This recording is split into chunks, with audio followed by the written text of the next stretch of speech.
The Bible says, Jacob I loved, but Esau I hated. Now, that's not a mistranslation.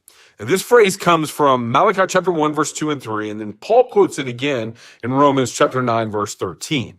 So the question is, what does this mean? Does it mean that God emotionally despised Esau? So here's the theological reality about this most people miss. This is covenant language, not emotional language. In ancient Near East, love and hate were often used to mean who was chosen and who was rejected.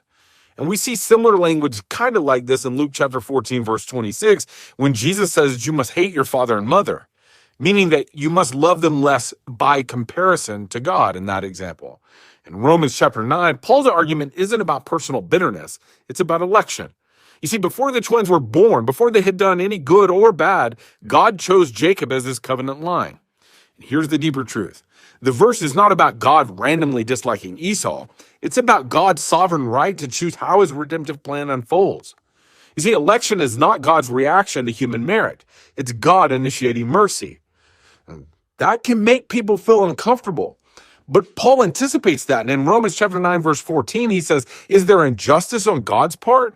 And he says, by no means. You see, God doesn't owe salvation to anyone. He gives mercy. It's called grace.